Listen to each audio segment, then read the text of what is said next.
10h, Patrick Roger, Cécile de Ménibus. Merci d'être avec nous 9h24 avec ce livre qui devrait vraiment vous intéresser. Je pense que vous allez le lire du début jusqu'à la fin, moi même plusieurs fois comme Patrick Roger. Ça s'appelle Les secrets d'une bonne immunité chez Albin Michel. Valérie Coster est avec nous, médecin spécialisée dans les médecines naturelles et aussi institutrice en yoga, méditation, gestion du stress. Bonjour Valérie, merci d'être avec nous. Bonjour et son Cécile. Bonjour mari Patrick. en face, Denis Coster, qui est médecin anesthésiste réanimateur, ancien chef de clinique des universités, également enseignant en hypnose thérapeutique. Oui, parce que notre système immunitaire, notre santé en dépend.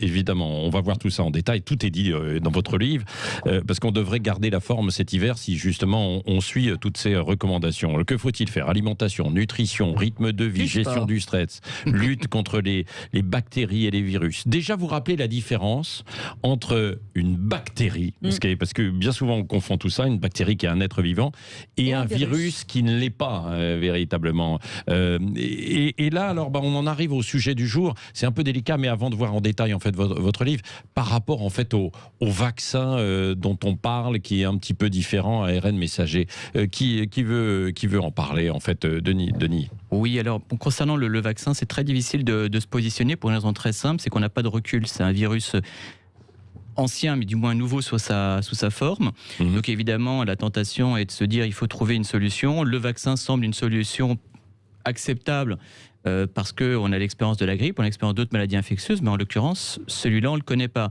Donc voilà, on sait très bien qu'il faut faire des extractions particulières, qu'il faut utiliser l'ARN. Ça, c'est des choses c'est particulier l'ARN, parce que pour les auditeurs, ils ne comprennent pas. Est-ce que vous pouvez définir en fait ce que c'est? Vous l'expliquez très bien dans votre livre d'ailleurs. Alors bon, c'est pour être simple, en fait, l'ADN, c'est le code génétique. Ensuite, le code génétique, il est traduit. Son but, c'est de créer des protéines.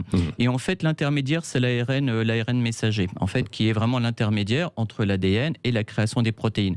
Donc, c'est vraiment ça qui est la clé de voûte du système. L'idée, c'est de comprendre que le virus, on le reconnaît, il est reconnu par notre système immunitaire, et donc l'idée par le vaccin, par justement les protéines qui sont à sa surface, qui dépendent donc de cette fameuse ARN. Donc à partir du moment où on arrive à créer quelque chose dirigé contre cet ARN, on est capable de reconnaître le virus et potentiellement d'aider notre système immunitaire à le détruire. Oui. Et là justement, on se posait en fait la question des gens qui avaient déjà eu le Covid, ils pouvaient produire des fameux anticorps et être immunisés, et on s'aperçoit qu'on ne l'est pas forcément dans le long terme, quoi. Ben là encore, le problème, c'est que c'est un virus qu'on découvre. On se rend compte que des personnes qui ont une immunité, finalement, ne la gardent pas. Pourquoi elles ne la gardent pas? C'est relativement mystérieux. En même temps, c'est vrai qu'on sait très bien que ce virus, comme tous les virus, il est amené à muter. On sait très bien que le virus de la grippe mute tous les ans. Celui-là, manifestement, il arrive à muter en peu de temps. Le problème, c'est que c'est une maladie qu'on découvre. Et en fait, au fur et à mesure où on la découvre, on crée des systèmes pour essayer de l'endiguer. Mais donc voilà, la recherche est très difficile. Alors pour se protéger, Valérie Coster, il faut bénéficier justement d'un bon système immunitaire. Est-ce que c'est pas une assurance à 100%, mais ça y participe quand même, quoi, non? Ah oui, de toute façon, c'est vrai que le terrain est tout, comme disait Antoine Beauchamp, justement, ce grand chercheur. Donc c'est vraiment intéressant de se dire que finalement, un peu comme dans un jardin, si on a pris soin de sa terre et de mettre les bons ingrédients, on va pouvoir aussi cultiver finalement des systèmes, soutenir notre immunité pour avoir une santé optimale. Donc il y a deux sortes d'immunité. Il y a d'abord l'immunité innée, c'est ça, c'est que si vous pouviez la définir. Oui, alors l'immunité, il y a l'immunité innée et l'immunité acquise. L'immunité innée, c'est souvent fait par des grosses cellules qu'on appelle les macrophages qui vont être là pour attraper l'agent pathogène, le détruire, et ensuite ils vont conserver des éléments, en l'occurrence des éléments de cette coque protéique qui va être gardé par le système immunitaire, qui va devenir un système immunitaire compétent, un système immunitaire qui va évoluer, un nouveau rempart qui va en fait reconnaître ce virus ou cette bactérie de manière à pouvoir réagir beaucoup plus vite. Donc c'est vraiment un système extrêmement intelligent, un système immunitaire inné qui est un peu, je dirais, généraliste, c'est un peu le bombardement, on va dire, alors que le système immunitaire acquis sera plutôt le sniper qui va vraiment aller viser très précisément le virus ou la bactérie en cause. Et il faut motiver tout ça, stimuler tout ça. Alors, et comment on fait? Alors, vous êtes spécialiste de ça, justement, Valérie Coster, pour essayer de stimuler et de renforcer notre système immunitaire. Ça passe par plusieurs phases. Exactement, il y a effectivement des principes, beaucoup de bon sens, de revisiter nos classiques. Et c'est vrai que dans le mode de vie moderne, on a beaucoup maintenant de facteurs qui contribuent à déséquilibrer la santé. Déjà, l'alimentation, qui est souvent un peu rapide, enrichie en pesticides aussi. Donc l'idée, c'est vraiment d'aller vers les produits les plus naturels, les fruits et légumes, les épices, les produits de saison aussi, si possible d'origine biologique. Ça, c'est le must, parce qu'on sait qu'il y a beaucoup plus de micronutriments. Donc c'est vrai que l'alimentation va vraiment être ce premier pilier, on va dire, qu'on va chercher à soutenir pour notre immunité. Ouais. Ensuite, il y a effectivement tout ce qui est régulation de nos états internes, que ce soit les émotions, le stress auquel on pourrait être confronté. C'est vrai que ça, on a vu à travers toutes les études qu'on a épluchées avec Denis, l'impact finalement de tout ce stress, tant que sur le système hormonal, avec la sécrétion du cortisol qui va déséquilibrer l'immunité. Alors donc, le cortisol, pour certains auditeurs, c'est quoi, Rodite? Alors pour faire simple, c'est une hormone qui est sécrétée par les glandes surrénales, qui sont comme des petits haricots, de la taille d'un haricot, juste au-dessus de nos reins, et qui vont donc... cette hormone va vraiment aider à faire face aussi au stress dans la durée, le stress chronique notamment. Donc on sait qu'il y a cette première phase avec l'adrénaline qui, elle, est plutôt le booster qui nous aide à réagir et qui est salutaire. D'ailleurs, quand on a peur et qu'on se met sur le trottoir suite à un coup de klaxon, merci l'adrénaline en fait. Donc ce stress est aussi positif. Mais l'idée, c'est de repérer quand il y a des signes chroniques de stress aussi, qui peuvent se manifester par différents symptômes, des douleurs chroniques, des céphalées, des migraines, une prise de poids ou au contraire une perte de poids, des problèmes cutanés. Donc il y a des petits signes comme ça qui mettent la puce à l'oreille et qui peuvent motiver aussi les gens. Tout de suite, on le voit, on se dit, oh là là, j'ai quelque chose, effectivement, un mal de tête, etc. J'en ai plein le dos. Oui, j'en ai plein. Non, mais tout ça. Ça me prend la tête. Ça veut dire quelque chose. Alors, je reviens sur l'alimentation, parce que beaucoup de gens s'alimentent mal. En revanche, ils prennent des compléments alimentaires, des vitamines, alors qu'on a tout ce qu'il faut dans les aliments. Il suffit de bien les associer. Oui, il y a aussi une question effectivement de synergie, Cécile. Donc, par exemple, on sait que le cocktail, les bonnes huiles de première pression à froid, comme le colza, l'huile d'olive, par exemple. Exactement, l'huile d'olive. C'est vrai qu'ils vont apporter vraiment des bons oméga 3. Si on les associe avec du curcuma, du poivre noir, on va avoir une action anti-inflammatoire extrêmement intéressante. C'est vrai qu'on n'en a pas beaucoup parlé là, mais l'idée aussi de lutter contre cette inflammation chronique est vraiment intéressante pour l'immunité, pour la santé de manière générale. Donc, je dis ça parce que qu'il y a un tableau dans le livre sur les index glycémiques assez bas. Donc vous savez ce que vous pouvez manger, mais vous savez surtout quand vous le mangez, ce que ça va vous coûter finalement sur le corps. Oui, exactement. Oui. C'est vrai qu'il y a toujours cet effet rebond quand on mange un aliment, avec effectivement des pics et des sécrétions d'insuline qui peuvent créer dans le temps ce qu'on appelle le syndrome métabolique, une résistance finalement aussi et une inflammation chronique. Donc c'est intéressant de repérer le fait de ne pas manger trop de sucre. C'est plutôt... J'ai dit à Patrick ce matin que j'avais fait des gaufres au sucre. Je vais arrêter direct parce que je l'ai vu dedans. On va au standard. Non, mais le plaisir, c'est important aussi. À partir du moment où le plaisir permet de diminuer le stress, c'est bon aussi. J'en ai fait 20. Oui, mais parfois certains effectivement compensent en allant trop face à un stress. Compense par le sucre. Oui, c'est ça, par le sucre, par autre chose aussi, l'alcool, etc. On va voir tout ça dans un instant. Développer une immunité naturelle optimale pour se protéger des infections, notamment en cette période. On voit ça, vous nous appelez 0826 300 300. C'est ce livre, docteur. Il est 9h36. Merci d'être avec nous avec les docteurs. Il y en a deux, Valérie Coster et Denis Coster. Les secrets d'une bonne immunité. C'est aux éditions Albin Michel. C'est top. Vous allez apprendre plein de choses et bien sûr plein d'appels au standard 0826 300 300 avec Françoise qui nous appelle de Blagnac et qui voudrait vous poser des questions. Bonjour Françoise. Bonjour Françoise. Oui, bonjour. Alors je suis naturopathe. Je voudrais tout d'abord féliciter Sud Radio pour la belle ouverture que cette radio a à la santé naturelle et un grand bravo à vous, le docteur Coester. Je vais dès demain acheter votre magnifique ouvrage. Alors, merci Françoise. Quelques questions, mais aussi un petit peu mon expérience. Oui, allez-y. En tant que naturopathe, puisque j'exerce ce beau métier depuis 30 ans. Et je trouve que pour booster l'immunité, comme vous le disiez, messieurs, dames, le terrain est tout. Ils disent pas booster, ils disent stimuler. Stimuler. Optimiser. Équilibrer. À Toulouse, on me dit booster. Oui. C'est pas grave. Hein. Donc, pour moi, ce qui me paraît important, c'est de drainer le foie, les émonctoires, a fortiori avant les fêtes, puisqu'on sait qu'on va peut-être créer une petite surcharge alimentaire. Donc, déjà, nettoyer son terrain sera une bonne chose, avec du thym, du radis noir, du romarin, d'oublier de tilleul, sur un plan pratique, si je puis dire. Et bien sûr, vitaliser nos repas. Nous avons une alimentation beaucoup trop raffinée, beaucoup trop cuite, beaucoup trop carencée. Et pour ce, il faut consommer des aliments les plus vivants possibles, les plus bio, les plus fraîchement cueillis, et pour optimiser cet apport essentiellement de vitamine C. Et la vitamine C essentiellement dans le persil frais, bien sûr dans les agrumes, mais aussi dans les merveilleuses graines germées.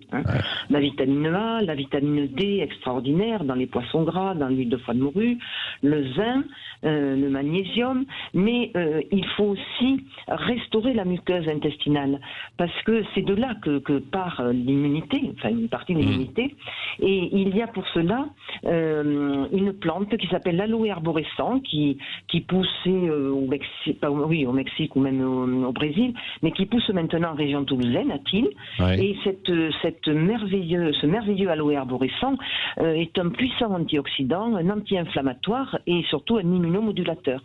Donc c'est intéressant avec le Covid. Alors ça ne va pas supprimer le Covid, qui est quand même un virus très particulier, mais ça va booster l'immunité. Et de ce fait, on va peut-être éviter les maladies de la sphère ORL, les rhinites, pharyngite, otite, etc., qui sont quand même les bronchites également, qui sont cette zone ORL et le siège de nombreuses inflammations, a fortiori en période hivernale. Non mais ça c'est vrai. Merci Françoise pour cette consultation. François, il y a beaucoup effectivement c'est une véritable consultation. Résumé notre livre. Non mais c'est vrai. Non mais c'est tout ce qui est effectivement. Alors une question peut-être aussi Françoise à Valérie Coster et Denis Coster.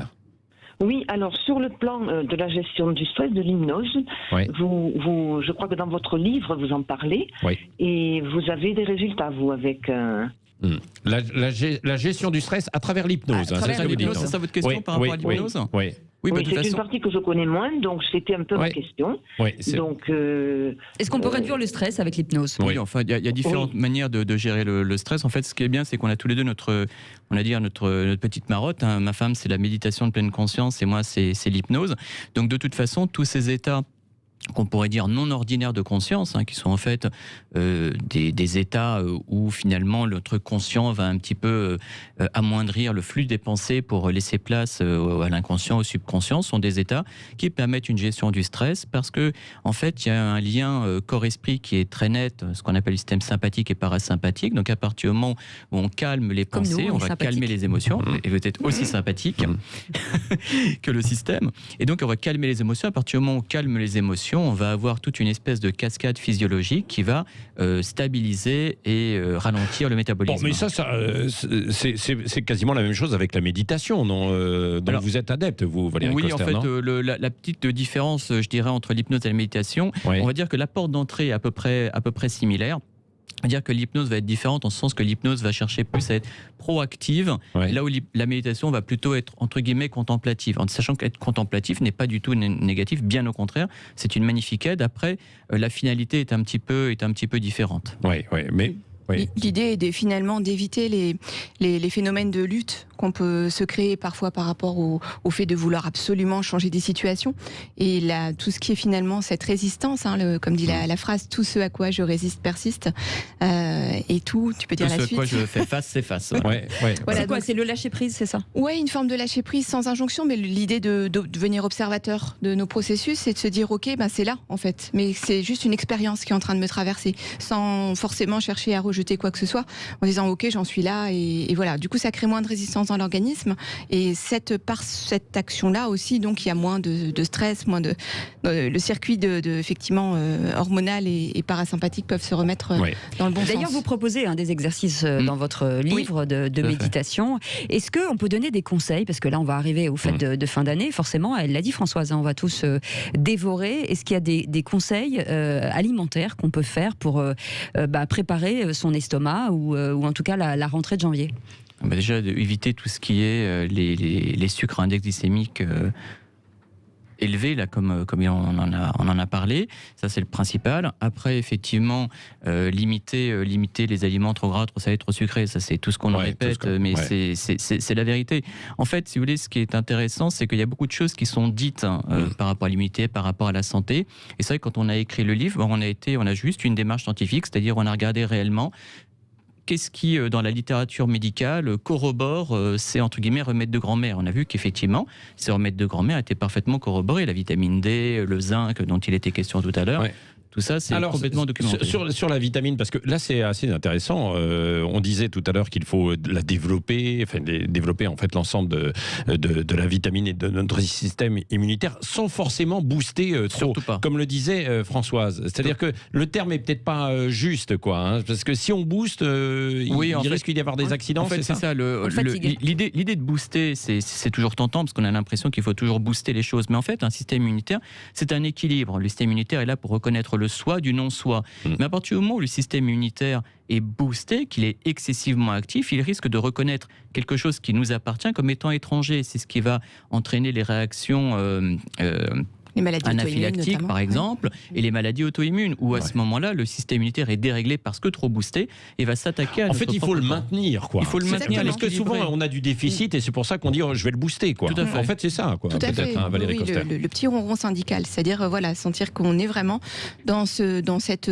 état finalement de santé, sans être en train de sauter partout, mais juste se sentir bien, repérer effectivement est-ce qu'il y a la vitalité qui est présente au quotidien. Donc l'idée effectivement c'est de réguler en fait, de vraiment optimiser nos fonctions. Est-ce qu'on peut faire confiance aux compléments alimentaires? Parce que là il y a deux écoles, des gens qui disent non et des gens qui disent oui. Il y a des gens qui prennent beaucoup de vitamines par complément alimentaire. Alors d'une manière générale, la logique voudrait qu'on prenne des compléments alimentaires uniquement après des prises de sang qui ont objectivé une carence. Maintenant, il est vrai que dans la période hivernale, prendre des suppléments d'oméga 3 ou de vitamine D ou de zinc, c'est absolument pas délétère. Personnellement, justement, quand vient la période hivernale, je me supplémente en oméga 3, vitamine D, zinc. Comment faites-vous? Alors, vous prenez des choses un peu particulières, parce que à travers les aliments, on peut, mais c'est quand même parfois un peu complexe. Par exemple, pour la vitamine D. De morue. Oui. Le bon remède. Oui, après, c'est vrai qu'il y a aussi le magnésium qui est extrêmement intéressant. Alors, c'est vrai que dans l'alimentation, on peut en trouver, mais on sait qu'effectivement, l'alimentation optimale est quand même compliqué à atteindre au quotidien. Bien sûr, sur toutes les plantes. Moi, je trouve, effectivement, François, c'était génial ce qu'elle disait, mais bon, après, au quotidien, on a du mal à avoir toutes d'où ces l'intérêt plantes. des compléments alimentaires. Les compléments alimentaires, à partir du moment où c'est pris en courte, et en sachant ce qu'on fait, l'idée, c'est pas de les prendre comme ça, tiens, j'ai vu à la télé qu'il fallait prendre du sélénium, je vais prendre du sélénium. Ça, c'est pas une bonne manière de faire. Mais maintenant, honnêtement, on peut pas avoir d'excès de vitamine D ou d'oméga 3. Enfin, ça, c'est quelque chose qu'on peut prendre.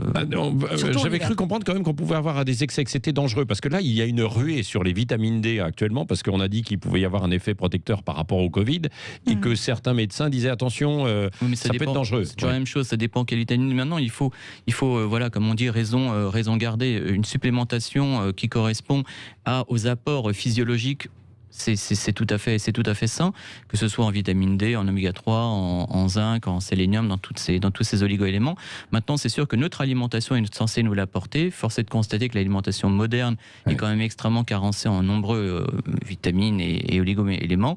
Et à ce moment-là, c'est loin d'être ridicule en période hivernale, pendant quelques semaines, de se supplémenter. Oui, c'est vrai. D'un mot aussi, parce que vous êtes médecin anesthésiste réanimateur, Denis Coster. Vous avez vu les effets et les ravages quand même du Covid sur des personnes plus fragiles, quoi, justement, d'un point de vue immunitaire. C'est ça, c'est elles qui sont touchées, et encore aujourd'hui. Oui, alors en fait, ce qui est très compliqué, c'est qu'au début, évidemment, on a cherché à comprendre, mais quels étaient les facteurs de risque. Alors certains ont dit, le tabac c'est un facteur de risque, non, c'est un facteur protecteur, c'est un facteur de risque, on ne sait pas. Et en fait, finalement, on se rend compte que c'est très difficile de savoir quels sont les réels facteurs de risque. On sait que l'obésité, par exemple, est un facteur de risque. Les maladies rénales ou hépatiques sont des facteurs de risque, les maladies respiratoires aussi. Oui. Maintenant, c'est là qu'on voit quelque chose de très intéressant, c'est-à-dire que quand Valérie disait le germe n'est rien, le terrain est tout, c'est tout à fait vrai. C'est-à-dire qu'on n'est pas non plus tous égaux au niveau de notre génétique. C'est-à-dire qu'il y a un polymorphisme génétique du système immunitaire. Comment on peut expliquer que le coronavirus, chez certaines personnes, ça fasse rien du tout, ou un petit rhume, et d'autres chez qui il se retrouve en réanimation complications, voire même avec des conséquences dramatiques. C'est parce que génétiquement, on sait très bien qu'on n'est pas tous égaux. Il y a une publication qui était sortie disant que certains des cas graves de Covid étaient hérités de gènes qui prenaient de l'homme de Néandertal. Donc, c'est quand même assez incroyable de se dire que notre génétique, de toute façon, elle s'est adaptée au cours du temps, au cours de l'humanité. Mais globalement, si on est en relative bonne santé, on ne doit pas se retrouver en réanimation avec le Covid quand même, quoi, non ? Eh ben, on peut rien dire parce que régulièrement, il y a des cas de personnes jeunes et qui, a priori, n'ont aucun antécédent, qui se retrouvent en réanimation. C'est pour ça que, voilà, il faut... Souvent, c'est un déficit immunitaire. Il y a certainement un déficit immunitaire, mais maintenant, on n'a pas vraiment de moyens d'explorer ça. Oui. Je veux dire, si vous avez des lointains ancêtres néandertaliens, vous n'avez aucun moyen de le savoir. Maintenant, on sait... Je ne vais pas faire un cours d'archéologie, mais on sait très bien, par exemple, que l'homme du Néandertal a disparu dans l'histoire de l'humanité. Il y a eu des alliances et des enfants qui ont été faits avec les Cro-Magnons. Donc on sait très bien que actuellement, il y a des personnes qui ont des gènes de Néandertal. Et il semblerait que voilà, ce soit des gènes qui diminuent la synthèse d'interféron, donc qui est un médicament antiviral. Alors, peut-être que c'est à cause de ça que l'homme du Néandertal a disparu. Après tout, qu'est-ce qu'on en sait ?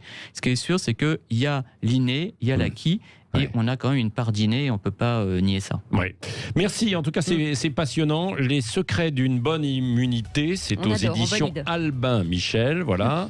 Docteur Valérie Coster et docteur Denis Coster, merci d'être venus. Et c'est évidemment, vous pouvez retrouver l'émission en podcast, bien sûr, sur le site de Sud Radio. Vous pouvez piocher dedans, vous n'êtes pas obligé de commencer par la première page. Vous pouvez regarder au milieu.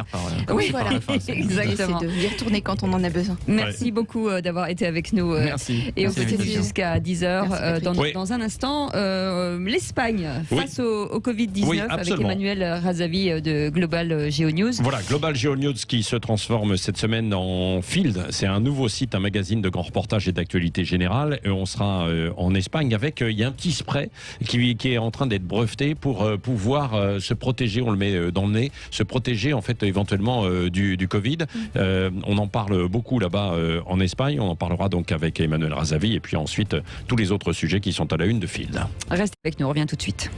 Le grand matin.